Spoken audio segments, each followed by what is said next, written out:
Buenos días, mis queridos hermanos.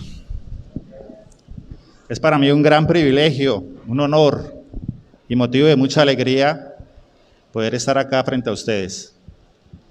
Y entiéndase como privilegio aquella prerrogativa, aquella concesión, aquel beneficio que da alguien de autoridad a un hombre. Como lo dijo César, por gracia de Dios estoy acá. Y por tal motivo tengo temor. Tengo temor porque estoy pisando suelo santo. Cuando Dios se reveló a Moisés en el monte Horeb, en la zarza en llamas, Él le dijo: quítate las sandalias, porque el suelo que estás pisando es santo, es sagrado. Por eso, queridos hermanos, quiero que encomendemos estos minuticos, esta media hora, a que Dios nos guíe, nos hable a nuestros corazones. Oremos. Amado Dios y Padre Celestial, bendito seas, Padre amado. Gracias, Dios, por concederme este gran privilegio, Señor, de poder predicar tu santa palabra. Ayúdame, Dios de los cielos, y que nada en mí, mi maldad, sea hecha a un lado. Que solo hable tu Hijo, tu unigénito en mí. Gracias, Dios de los cielos, por tan gran bendición a alguien que no la merecía. Bendito seas, Dios de los cielos, y que seas tú hablando, que seas tú convirtiendo pecadores al arrepentimiento.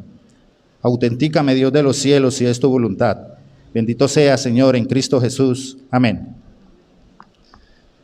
Bueno, queridos hermanos, nuevamente para mí es un privilegio grande proclamar el amor de Dios para los hombres en Cristo Jesús. A Dios como amor y a Cristo como expiación del pecado. Y les pido que vayan al Evangelio de Juan, capítulo 3, versículos del 16 al 21. En esos versículos se basa mi sermón el día de hoy. Y mientras leemos, quiero que observen 3 puntos o 3 cosas a tener en cuenta. Primero, el amor de Dios, que es ofrecido a través de su Hijo. Segundo, la palabra clave que está ahí, que se repite muchas veces, que es creer. Y tercero, el problema del hombre, la enfermedad del hombre, que es su incredulidad. Juan 3, versículos del 16 al 21. Yo leo y ustedes me siguen. Porque de tal manera amó Dios al mundo, que ha dado a su Hijo unigénito, para que todo que en Él cree no se pierda, mas tenga vida eterna. Porque no envió Dios a su Hijo al mundo para condenar al mundo, sino para que el mundo sea salvo por Él. El que en Él cree no es condenado, pero el que no cree ya ha sido condenado, porque no ha creído en el nombre del unigénito Hijo de Dios. Y esta es la condenación, que la luz vino al mundo y los hombres amaron más las tinieblas que la luz, porque sus obras eran malas. Porque todo aquel que hace lo malo aborrece la luz y no viene a la luz, para que sus obras no sean reprendidas. Mas el que practica la verdad viene a la luz, para que sea manifiesto que sus obras son hechas en Dios. Queridos hermanos, para mí, en mi primer sermón, hablar del amor de Dios, de un amor infinito, es verdad un beneficio muy grande, un privilegio. Todo en Dios es infinito. Dios es poderosamente infinito. Dios conoce todo infinitamente y su amor es infinito. No hay ningún hombre en la tierra que pueda describir o que pueda apreciar ese amor ilimitado. No lo hay.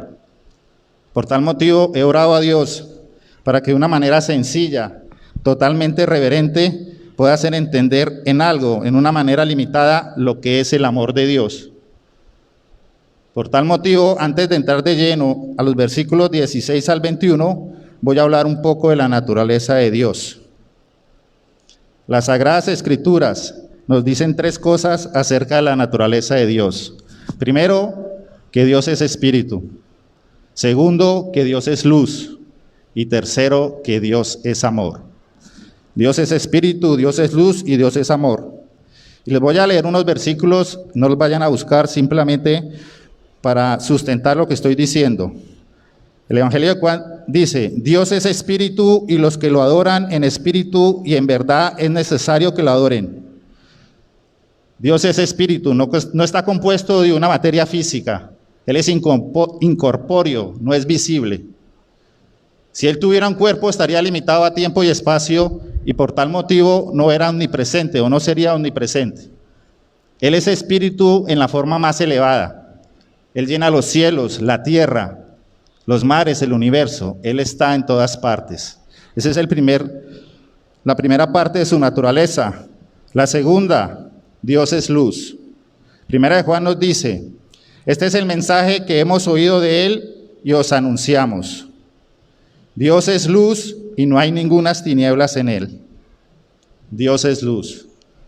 Lo contrario a la luz es oscuridad.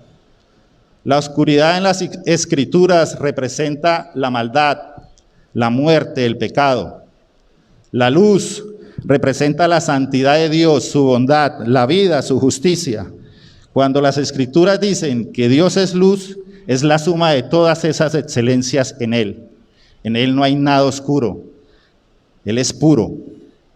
Y tercero, Dios es amor, que es aquí donde me voy a basar en mi sermón. Primera de Juan 4:8 dice: el que no ama no ha conocido a Dios, porque Dios es amor. Las Escrituras no nos dicen que Dios ama, nos dice que Él es amor. No es simplemente uno de sus atributos, es su naturaleza misma. El amor es inherente a Él. Él es fuente de amor. Esto quiere decir que Dios se da a otros en sacrificio, se entrega a sí mismo con el fin de dar bendición o bien a otros. Repito, la definición del amor de Dios quiere decir que Dios se da a otros, se entrega a sí mismo con el fin de dar bendición o vida a otros. Quiero que tengan presente esta definición, porque más adelante la entrelazaré con otro versículo. Y quiero que sigamos meditando entre el amor divino y el amor de los hombres. ¿Cómo ama un hombre? Generalmente el amor que produce una criatura en otra criatura o un hombre en otra persona es producido o es motivado por algo que hay en esa otra persona. Puede ser su belleza, puede ser su carácter, su personalidad o una afinidad, ya sea de sangre o civil. Eso es el amor de los hombres, pero en el caso del amor divino, el amor de Dios, su amor es gratuito, su amor es espontáneo, es inmotivado. No hay nada en los objetos de su amor que pueda provocar o inclinar a Dios a amarnos a nosotros. No hay nada, porque nosotros somos pecado. Dios amó porque Él quiso amar. Cuando alguien nos pregunta por qué Dios ama a este y no a otro, la respuesta es sencilla: sí, Padre, porque así te agradó. La única razón de que Dios ame a alguien reside en su voluntad soberana. Y para sustentar esto, por favor, vayan a Romanos 9:13. Busquen en sus Biblias la carta de Romanos, capítulo 9, versículo 13.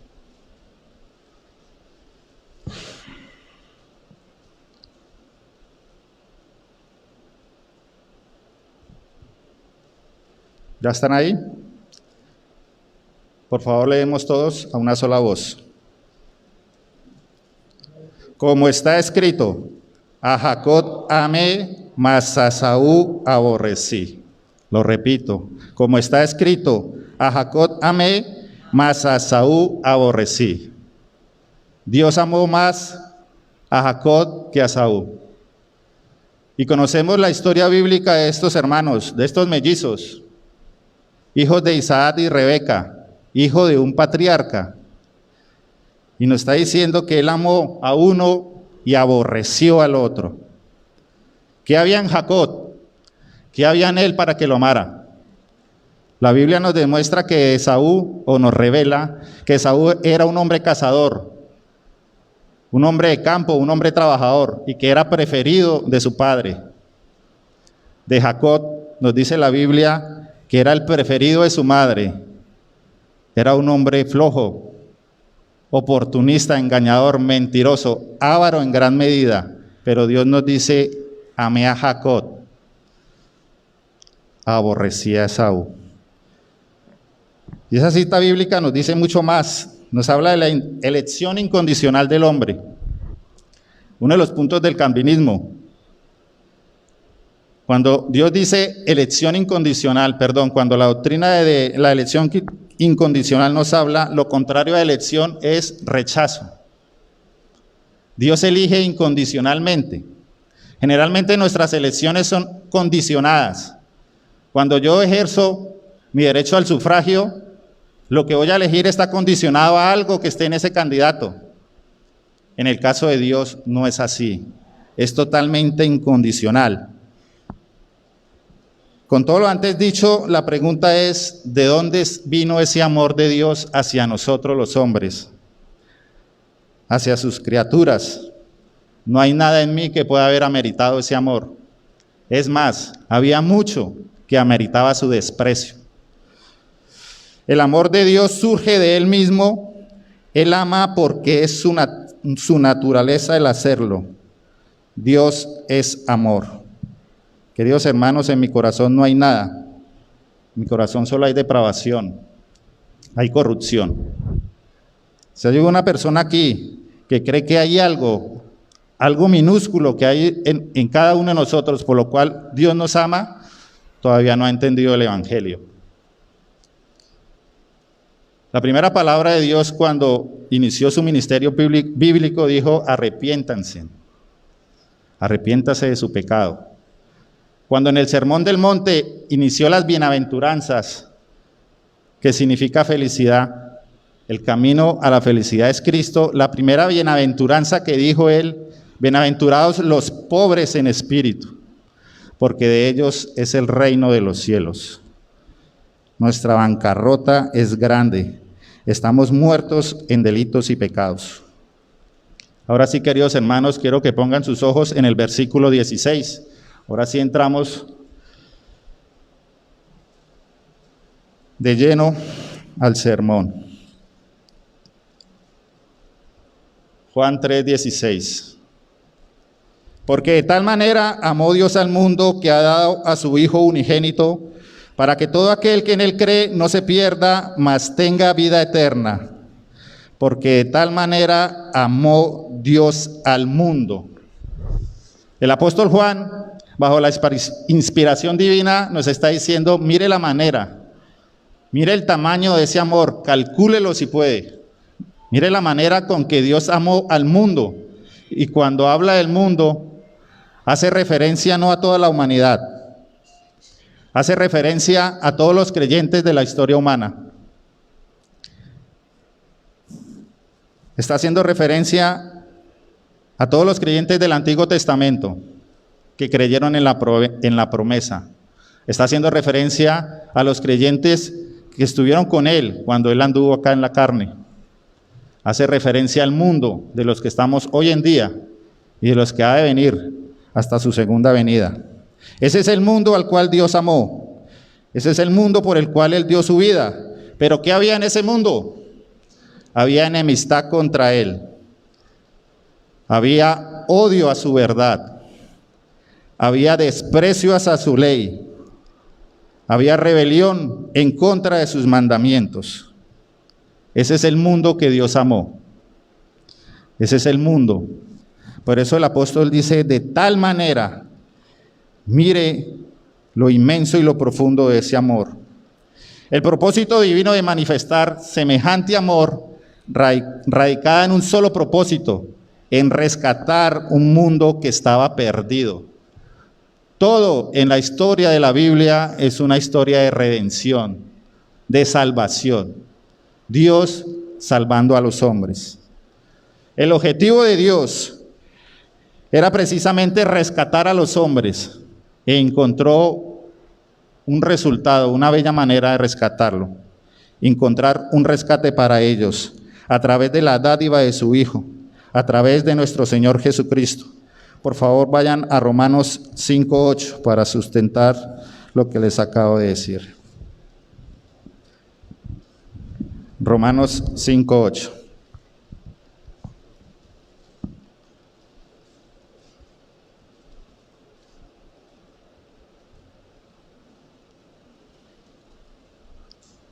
¿Ya están ahí?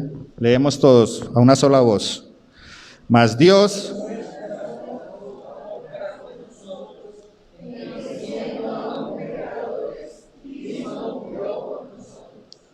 muestra su amor con nosotros en que aún siendo pecadores, siendo enemigos, no hay nada en mí que Él pueda amar, pero Él quiso brindarme ese amor.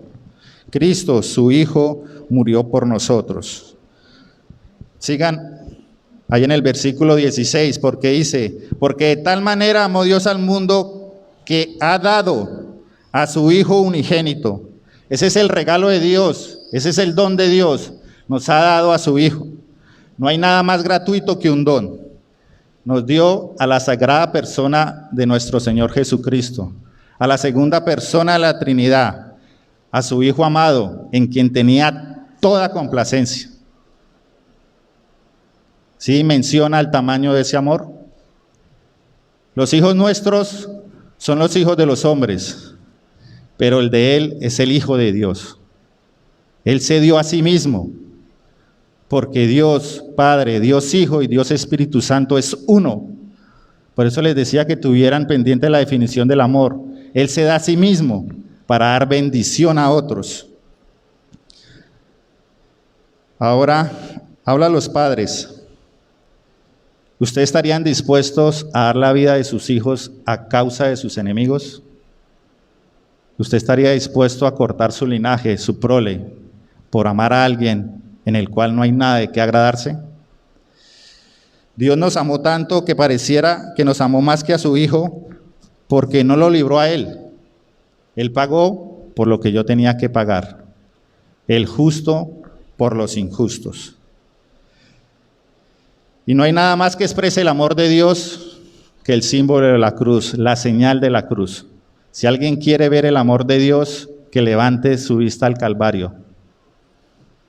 Y dar un hijo amado, un hijo bueno en todo, que estuvo acá con nosotros y que no cometió pecado, y aún así fue entregado a una muerte de cruz, a una muerte vergonzosa, porque la cruz fue una muerte para criminales.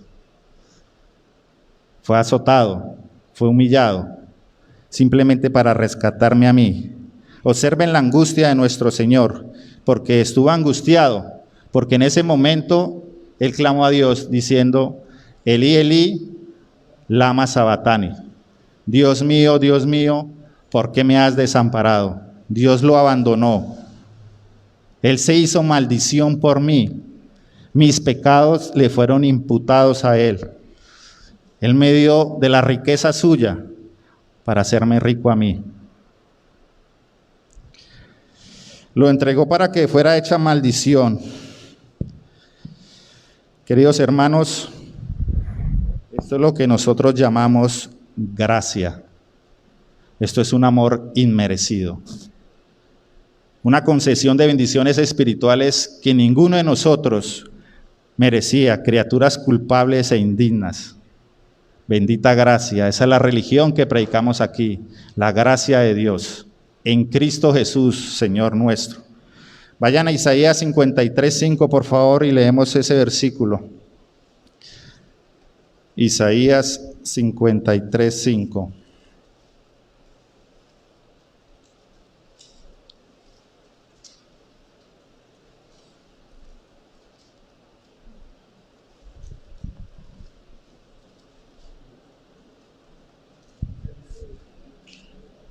Isaías 53:5, todos a una sola voz.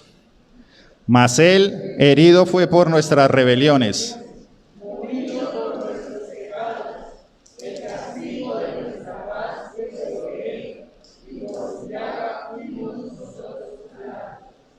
Él fue molido por nuestros pecados, por mis pecados y sus pecados. Él no cometió ni un pecado. El castigo de nuestra paz Él sufrió lo que yo había de sufrir. Él pagó lo que yo no podía pagar. Él me rescató. Qué grande el amor de Dios. Pongamos los ojos sigamos en el versículo 16, en la segunda parte. Para que todo aquel que en Él cree no se pierda, mas tenga vida eterna. O sea, el amor de Dios nos fue revelado de una manera grandísima, profunda. Nos dio a su Hijo, pero al darnos a su Hijo, ese es el regalo que recibe toda alma humana. Él es el don. Cuando se nos da a su Hijo, el corazón llevado es a querer y a obedecer. Por eso la Escritura dice que nosotros estamos muertos en delitos y pecados. La fe salva el alma, pero la confianza en Cristo es el camino seguro de la felicidad eterna. Ahora, queridos hermanos, con todo lo que nos dice este versículo, con todo lo que ha hecho Dios por nosotros, el tamaño de amor y el sacrificio tan grande que Él hizo por nosotros, la pregunta es, ¿yo demuestro ese amor? ¿Ustedes lo demuestran? Primera de Juan 4:8, no lo busquen, yo se los leo. El que no ama no ha conocido a Dios, porque Dios es amor. Si yo digo ser creyente, la naturaleza divina de nuestro Señor Jesucristo me es dada a mí. Yo debo amar. El cumplimiento de la ley es el amor. Cuando se le preguntó a nuestro Señor Jesucristo, ¿cuál es el grande mandamiento? ¿El que dijo? Amarás al Señor tu Dios con todo tu corazón, con toda tu mente y con todas tus fuerzas. Y el segundo gran mandamiento es parecido. Amarás a tu prójimo como a ti mismo. ¿Quién es mi prójimo? Todo aquel que se me atraviese. Dios nos está enseñando acá que el deber de todo cristiano es amar y servir a los demás. Así lo hizo Dios. Ahora, ¿usted ama? Más en estos momentos tan difíciles, donde vemos vandalismo, donde vemos a las personas renegando por todo. Inclusive, cuando el pastor Leonel me dio estos versículos para que expusiera, y tuve la gran bendición de estudiar del amor de Dios, me doy de cuenta que nosotros los cristianos conocemos muy poco de ese amor. No demostramos, no amamos. Pensamos en nosotros mismos, en mi bienestar, no en el bienestar de otros. No sacrificamos en nada de nosotros por bendecir a los demás. Si así fuera, qué diferente fuera el mundo. Y para sustentarlo, en Mateo 28, todos conocemos este versículo, dice, id y haced discípulos a todas las naciones, y bautícelos en el nombre del Padre, del Hijo y del Espíritu Santo, y enséñale todas las cosas de las cuales se le ha enseñado. Eso hicieron los apóstoles. Y cuando dijo id, es un imperativo, es una orden, eso no es opcional. Vayan, hagan discípulos. ¿Qué es un discípulo? Un seguidor de Cristo, uno que quiere ser igual a Cristo, uno a que se le dio un regalo. Muchas veces cuando uno escucha hablar a un hombre, escucha a Cristo en él. No es el hombre, porque nosotros somos pecadores, es el Espíritu que hay en él. Dijo, vaya, hagan discípulos donde sea que tengan. Mi principal discipulado, mi Jerusalén es mi familia. A ellos son los primeros que debo discipular y después donde Dios me envíe. Esa es la gran comisión, pero deberíamos de llamarla la gran omisión. No hacemos eso. No amamos, no servimos a nadie. Cuando somos empleados de una empresa, nos quejamos del jefe. Debes de amarlo y servirle. O si es al contrario, no tenemos un corazón para amar a nuestros empleados. En el hogar, usted debe amar a su esposa. Debe de tener tanto amor que debe dar su vida por ella. Si cuando ella hace algo, su deseo es acabarla, impartir toda su ira y su justicia en ella porque lo agredió, usted no conoce a Dios, porque Dios es amor. El propósito profundo de ese amor era que creyendo en Jesús los hombres no perecieran, sino que alcanzaran la vida eterna. Queridos hermanos, leamos el versículo 17 a una sola voz. Porque no envió Dios a su Hijo al mundo para condenar al mundo, sino para que el mundo sea salvo por él. El nombre de nuestro Señor Jesús significa Salvador. Dios envió a su Hijo para salvar lo que se había perdido, lo que no tenía esperanza. Para entender mejor esta salvación, quiero que vean la obra sacerdotal de nuestro Señor Jesucristo. Según las Escrituras, nuestro Señor ejerce 3 oficios. Los que estudiamos cita lo debemos conocer: profeta, sacerdote y rey. Profeta, sacerdote y rey. Profeta, como Moisés. Sacerdote, según el orden de Melquisedec. Y rey, del linaje de David.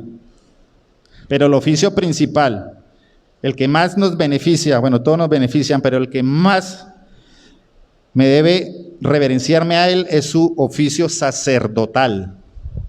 ¿Qué es un sacerdote? Es un mediador entre Dios y los hombres. Dios nos llama a todos a ser sacerdotes. Vosotros sois linaje escogido, nación santa, real sacerdocio. Si usted es un sacerdote, ha sido escogido para ofrendar y hacer sacrificios para su pueblo. Y si usted es un sacerdote en su hogar, debe dirigir a su familia en oración, debe interceder por ellos en oración,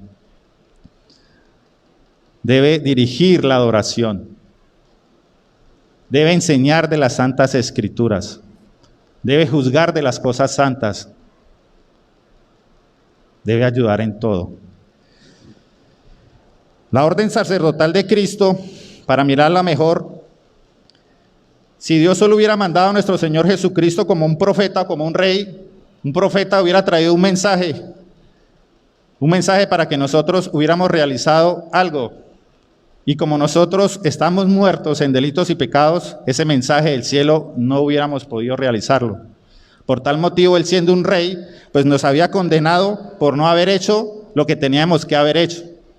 Por eso él envió un sacerdote, uno que tenía que ser hombre a semejanza mía, para que me representara a mí, y tenía que ser divino, para que toda la ira de Dios recayera sobre ese ser divino y él absorbiera toda la ira justa de Dios. Eso se conoce como la justificación. Dios me dio su justicia, la justicia con lo cual él me salvó, con lo cual él pagó lo que yo debía de pagar o que no podía pagar, la hizo Cristo. En Cristo converge todo, en su obra sacerdotal. Vayan a Mateo 20, 28, por favor. Y leemos todos.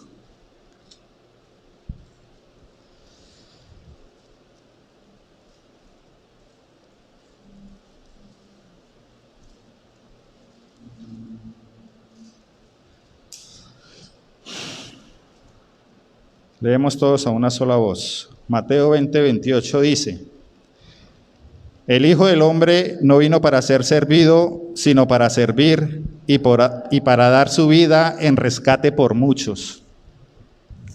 Ahí se ve claramente el sacrificio sacerdotal de nuestro Señor Jesucristo, su vida en rescate. Una sola ofrenda por nuestros pecados. El sacrificio de Cristo, su obra esencial y la razón suprema por lo que vino a la tierra, fue su obra sacerdotal. Ahora sigamos en el versículo 18. Lo leemos todos, por favor, de Juan 3. El que en él cree no es condenado, pero el que no cree ya ha sido condenado porque no ha creído en el nombre del unigénito Hijo de Dios. Este versículo nos muestra, queridos hermanos, que sobre todo hombre es nacido con una condenación. Yo nací condenado. Mis hijos y los hijos de mis hijos nacen con una condena. Para sustentar esto, vayan a Génesis 2:17. Lo leemos todos.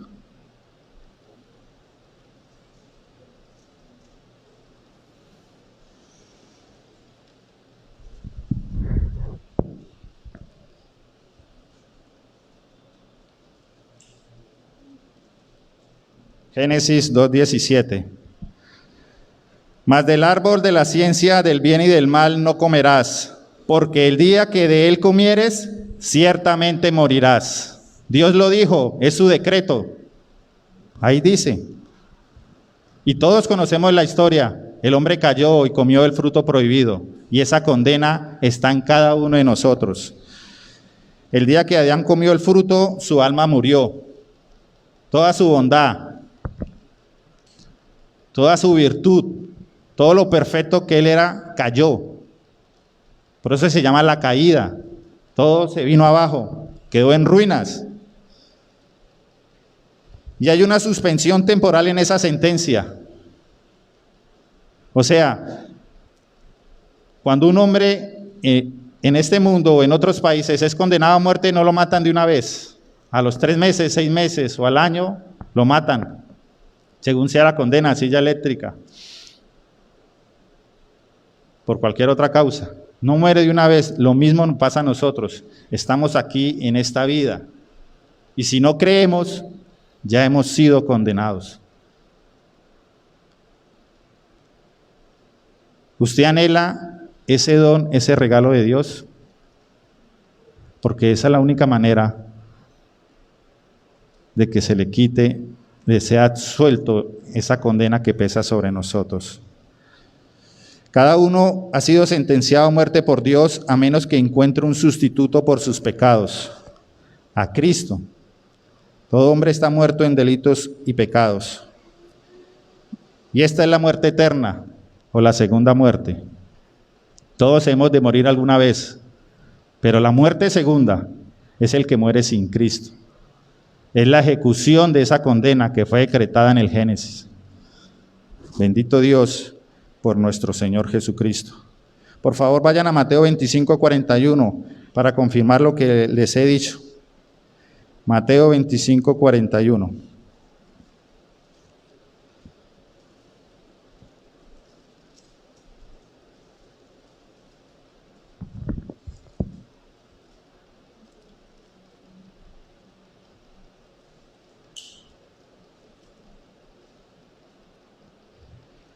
Entonces dirá también a los de la izquierda: apartaos de mí, malditos, al fuego eterno preparado para el diablo y sus ángeles. El que no cree ya ha sido condenado porque no ha creído en el nombre del unigénito Hijo de Dios. Y esta es la condenación, versículo 19, que la luz vino al mundo y los hombres amaron más las tinieblas que la luz porque sus obras eran malas. Si no se nos ha dado ese regalo, nosotros vivimos según nuestros deseos, según nuestra naturaleza, según nuestra carne. Amamos más las tinieblas, aborrecemos la verdad, porque nuestras obras son malas. 20. Porque todo aquel que hace lo malo aborrece la luz y no viene a la luz, para que sus obras no sean reprendidas. Mas el que practica la verdad viene a la luz, para que sea manifiesto que sus obras son hechas en Dios. Queridos hermanos, hasta aquí llega mi sermón. La verdad, pensé que me demoraba más, pero esto fue lo que Dios quiso que les hablara. Espero que haya hablado a sus corazones, porque lo que deseo es que apreciemos todo lo que ha hecho Dios por nosotros y lo poco que hacemos nosotros por nuestro prójimo. Amén.